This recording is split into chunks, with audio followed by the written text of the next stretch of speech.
Today is Tuesday, November 26th. Good morning from the Civic Media News Desk. I'm Joanne Krulotz. Repairs at the Richland Primary School will not cost as much as first thought. Richland School District Administrator Steve Board reported at last night's meeting that 4 classrooms at the primary building are sinking and will have to be repaired. The Building and Grounds Committee at first had thought that the repairs would cost the district around $1.5 million over budget. The estimate has since come in at a much lower bid of $435,000. The funds will be covered by savings from the new roof. Board also reported that the district has 2 Board of Education seats up for election on the spring of 2025 ballot.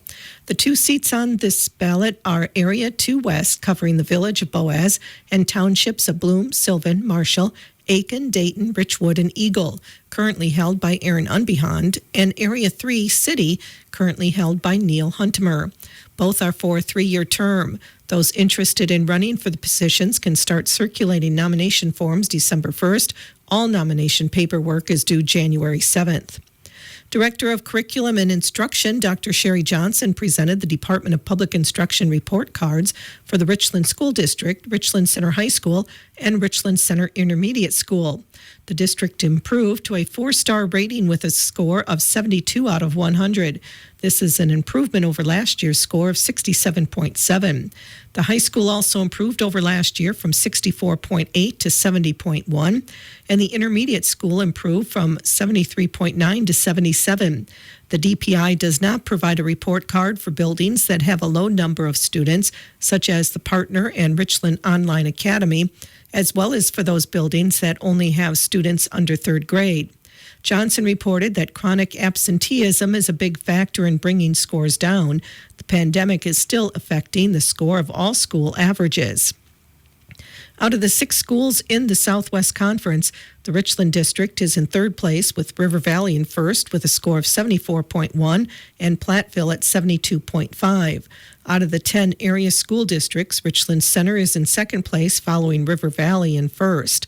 Dr. Johnson also congratulated district staff for the improvements made over the past 3 years, as the district has gone from 32nd place among all schools in the CISA 3 district in 2021 to 22 to 9th in 2023 to 24. Board member Scott Baling reported that a wage study has been completed and the district wages have improved and are now competitive. As a result, when there are openings in the district, more applications are being received. Sean Josem, Special Education Director, submitted the seclusion and restraint report to the board. Seclusion means the involuntary confinement of a student apart from other students in a room or area from which the student is physically prevented from leaving.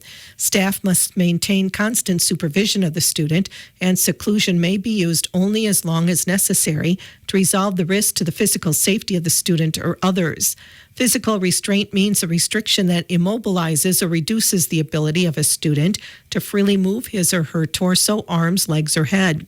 The law prohibits the use of seclusion or physical restraint by school staff, except in very limited circumstances where a student's behavior presents a clear, present, and imminent risk to the physical safety of students and or school staff. The law also requires at least 1 staff member in each school where restraint might be used to be trained. In the Richland School District, administrators, regular education staff, student services, special education teachers, and support staff in each building are trained in nonviolent crisis intervention training. Wisconsin schools are required to submit a report containing information on the use of seclusion and restraint within schools. During the 2023-24 school year, the Richland School District had a total of 27 seclusion and restraints across the district. All of the instances involve special education students and trained staff intervention. The board also received a report from principals regarding discipline within their building, covering the first quarter. Due to the shifting of grades to new locations at the start of the 2021-22 school year, comparing data prior to this point would not provide an apples-to-apples view. Therefore, this year's data is compared only to data since the building reconfiguration. While the reports show an increase in discipline reports, it was noted that some things being reported have been added and more reports are being made. While the report shows bad behavior of students, it was noted that good behavior is also being celebrated. In action items, the Richland School Board approved the 2025-26 and 2026-27 district calendars and the Spanish and Science clubs to take a district-sponsored trip to Puerto Rico in June of 2026. The board also accepted the gift of a 1998 Yamaha motorcycle for the partner school from Emily and Alex Dolan. It will be used to fix up and learn from.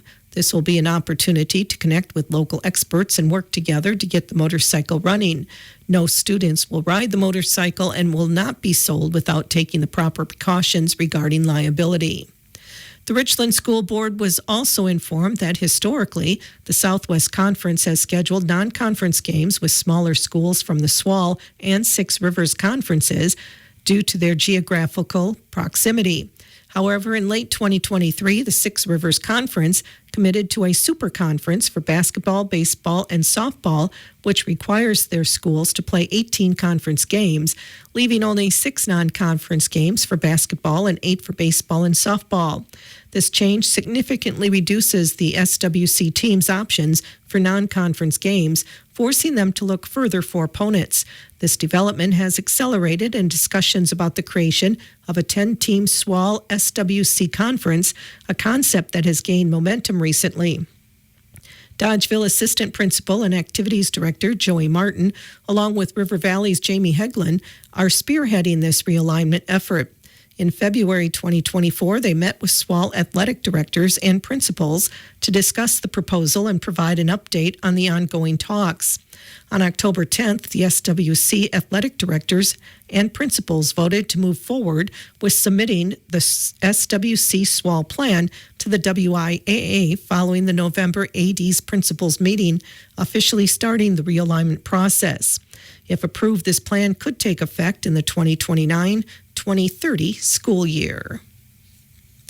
The chair of the Democratic National Committee has informed party leaders that the organization will elect his successor just days after Donald Trump is inaugurated. Jamie Harrison set the guidelines for an election that will speak volumes about how the party wants to present itself during 4 more years of Trump in the White House. Democrats' selection of a leader after Vice President Kamala Harris's 2024 loss will be a key starting point as the party starts to move forward, including addressing any structural problems and determining how they want to oppose Trump. 2 Democrats have announced campaigns for chair, Ken Martin and Martin O'Malley.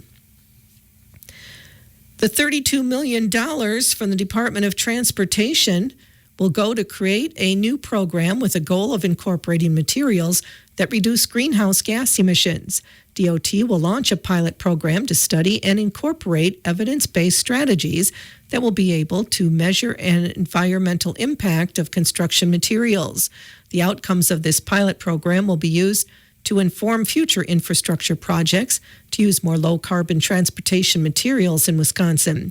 According to the United Nations Environment Program, about 37% of global emissions come from the buildings and construction sector. Have you ever heard of cocoa ras? Because there are hundreds of them all around you right here in Wisconsin and even throughout the country. Meteorologist Brittany Merlo explains. It's a unique, nonprofit, community-based network of volunteers of all ages and backgrounds working together to measure and map precipitation. You know the saying that rain doesn't fall the same on all? Well, it's true. I'm sure that you've been out when it's raining and then you head down the street and there's not a drop. Well, a group of people, about 26,000 of them, are collecting and reporting rain and snow amounts.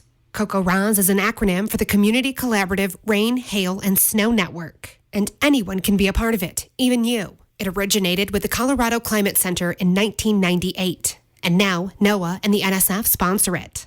These precipitation reports, gathered in our own backyards, are recorded, data is then displayed and organized in a nifty map that's easy to analyze and apply to daily situations, ranging from water resource analysis to severe storm warnings. Your meteorologists rely on it. So, by volunteering to be a weather observer, you can help increase the density of precipitation data available throughout Wisconsin.